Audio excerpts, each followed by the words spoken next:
Hello दोस्तों, welcome to our channel prime classes. दोस्तों, आज हम देखने वाले हैं ज्योग्राफी फैक्ट सीरीज के तीसरे वीडियो को, जो कि हमारा अंतिम वीडियो होगा। और हम इसमें लगभग लगभग बचे हुए सारे फैक्ट ज्योग्राफी के कवर कर लेंगे। ठीक है, तो चलिए शुरुआत करते हैं और देखते हैं सबसे आर्द्र स्थान भारत का कौन सा है। मौसिनराम। हमने ऊपर भी देखा था, ये कहाँ पे पाया जाता है, ये खासी पहाड़ियों पे मिलता है। ठीक है, अब यहाँ पे कुछ शहर लिखे, कौन सा शहर किस नदी के किनारे बसा हुआ है। अहमदाबाद साबरमती के नदी के किनारे है। हैदराबाद मूसी नदी के किनारे है। नासिक गोदावरी नदी के किनारे है। ठीक है, आगे बढ़ते हैं और देखते हैं अ, अमन पर्वतीय वर्षावन ये कहाँ पे मिलता है। ठीक है, अमन पर्वतीय वर्षावन ये कांगो घाटी में मिलते हैं, यानी कि अफ्रीका में। टार्नेडो क्या है? टार्नेडो उष्णकटिबंधीय चक्रवात है, ये कैरिबियन सी में आता है। ये हर जगह पे अलग अलग नाम है। जैसे ऑस्ट्रेलिया फिलीपींस वगैरह के पास जो आता है वो विली विली होता है। चाइना में टाइफून होता है। अमेरिका के आसपास भारत में चक्रवात होता है। सब जगह पे नाम अलग अलग बदल जाते हैं। ठीक है, ये पूछ रहा है कि हवाना क्या है। हवाना श्रृंगार के लिए फेमस है। अलग अलग शहर अलग अलग चीज़ों के लिए फेमस है। वेनिस जो है वो कांच उद्योग के लिए फेमस है। ठीक है, यहाँ पे एक फैक्ट दिया हुआ है कि अक्साई चीन किस रेंज में आता है। ठीक है, अक्साई चीन जो है हमारा वो काराकोरम रेंज में आता है। चकमा रिफ्यूजी जो है वो बांग्लादेश में पाए जाते हैं। इडुक्की डैम भारत का, ये किस नदी पे है? पेरियार नदी पे है। और याद रखना, जो खनिज की अधिकता भारत में जिन जिन क्षेत्रों में मिलती है वो धारवाड़ तंत्र वाली चट्टानें हैं। ठीक है, याद रखना, गोंडवाना वाली चट्टानों में खनिज नहीं मिलता है, धारवाड़ वाली चट्टानों में खनिज मिलता है। चलिए आगे बढ़ते हैं और देखते हैं नेक्स्ट फैक्ट को। यहाँ पे दुनिया का कौन सा शहर किस नदी के किनारे बसा है? जैसे अपने हम अभी भारत के शहर देखे थे। यार यहाँ पे आपको याद रखना कि बहुत सारे शहर इसमें छूट जाते हैं, लेकिन हम बड़े बड़े शहरों को लेते हैं। जैसे दिल्ली यमुना के किनारे, बस ये लगभग सबको पता होते हैं। तो हमने वो सारे शहर लिए हैं जो लगभग लोगों को भूल जाते हैं। आपको अब वर्ड में देखते हैं। बर्लिन जर्मनी की राजधानी, ये स्प्री नदी के किनारे है। रोम टाइबर नदी के किनारे है। न्यूयॉर्क हडसन नदी के किनारे है। लाहौर रावी नदी के किनारे। और जो वियना है वो डेन्यूब नदी के किनारे। ठीक है, आगे बढ़ते हैं, देखते हैं बरखोयांस्क। ये याद रखना कि हाईएस्ट कोल्ड प्लेस है ये दुनिया का। बरखोयांस्क ये रूस में एक जगह है। ये दुनिया का सबसे हाईएस्ट कोल्ड प्लेस है, सबसे ठंडा जगह है। ठीक है, उत्तर भारत में जाड़ों में जो वर्षा होती है, याद रखना, ये वेस्टर्न डिस्टर्बेंस यानी पश्चिमी विक्षोभ के कारण होती है, और इसको लौटता हुआ मानसून कहते हैं। भोर घाट और थाल घाट, अभी हमने घाटों को ऊपर देखा था, ये महाराष्ट्र में पड़ते हैं। ठीक है, आगे बढ़ते हैं और देखते हैं। अभी हमने देखा था कुद्रेमुख, ये कहाँ पढ़ाया जाता है? पश्चिमी घाट का पर्वत है। ये कुद्रेमुख में लोहा मिलता है। तलचर उड़ीसा देखा था, कोयले के लिए फेमस है। यहाँ पे कुछ नाम दिए गए हैं कि रैंडम रैंडम फैक्ट है। इकोसिस्टम को एजी ट्रांसलेशन दिया है।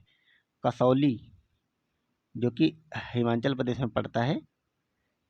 पॉइंट कैलेंडर जो कि तमिलनाडु में पड़ता है। ये सारे जगह के नाम लिखे हुए हैं कि कौन सी जगह कहाँ पर थी। ठीक है, पॉइंट कैलीमर, कैलेंडर नहीं है, पॉइंट कैलीमर तमिलनाडु में पड़ता है। कसौली एचपी में पड़ता है।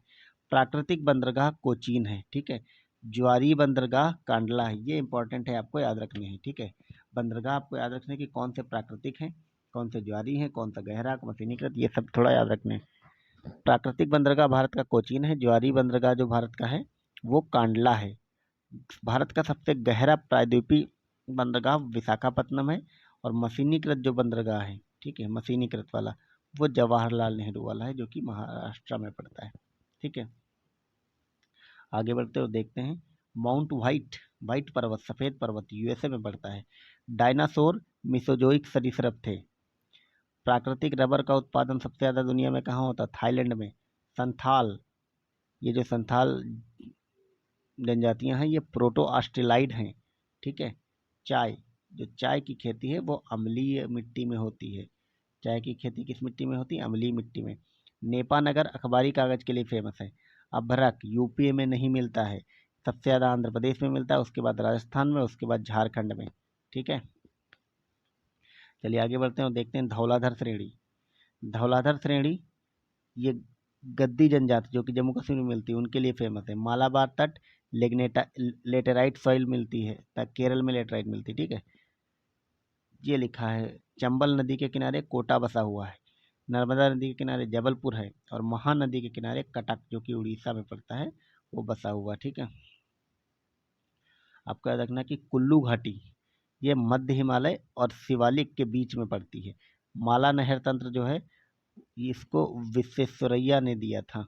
ठीक है, आगे बढ़ते हुए देखते हैं नेक्स्ट फैक्ट्स को। किम्बरले हीरा जो मिलता है, किम्बरले हीरा वो दक्षिण अफ्रीका में मिलता है। एस्चुरी बाई ताप्ती नदी, यानी कि ताप्ती नदी एस्चुरी बनाती है। भारत में दो ही नदी एस्चुरी बनाती, ताप्ती और नर्मदा, जो कि पश्चिम की तरफ प्रवाहित होती हैं। बाकी सारी के सारे समुद्र में पूर्वी घाट की नदियां हैं और वो एस्चुरी ना बना के ज्वारनदमुख बनाती हैं। ठीक है, मुंडा और ओराव, मुंडा और ओराव ये जनजातियां सरहुल नामक त्यौहार मनाती हैं। जॉय सिटी किसे कहा जाता है? कलकत्ता को। गोल्डन सिटी किसे कहा जाता है? जैसलमेर को। जैसलमेर को गोल्डन सिटी इसलिए कहते हैं क्योंकि वहाँ पे बनते हैं रेत के टीले, और जब सूर्य की किरण पड़ती है तो वो चमकते हैं गोल्डन की तरह, इसलिए बोलते हैं। ठीक है, कर्क रेखा ईरान से नहीं गुजरती है। मृतक घाटी उत्तरी अमेरिका में मिलती है जो कि बहुत ही गर्म है। बेंगुला की धारा दक्षिणी अटलांटिक में मिलती है और ये ठंडी धारा है। ये महासागरीय धाराओं को कुछ के नाम लिखे हुए हैं। ठीक है, शंघाई जो है चीन का शहर, वो सूती वस्त्र के लिए फेमस है। एसी ड्रैन जो सेंटर है, एसी ड्रैन सेंटर दुनिया में जो खोला गया है वो ओस्लो में खोला गया है। उड़ीसा याद रखना कि छोटा नागपुर वाले रीजन में नहीं आता है, इसमें छत्तीसगढ़ झारखंड वाला रीजन आता है। ठीक है, कुछ बिहार का भी भाग आता है। चिनूक हवा कहाँ बहती है? चिनूक हवा यूएसए में बहती है। नवीन जलोढ़ को एंटीसोल बोलते हैं, जो कि राजस्थान में सबसे ज़्यादा बनती है। ठीक है, आगे बढ़ते हैं और देखते हैं अन्य फैक्ट को। हमबोल्ट ये ठंडी और गर्म के बारे में खूब पूछता है। ठीक है, एचओके याद रखना, हमबोल्ट, कनारी और ओयाशियो। हमबोल्ट, कनारी और ओयाशियो ये ठंडी जलधारा है। ठीक है, ये कौन सी जलधारा है? ये ठंडी जलधारा।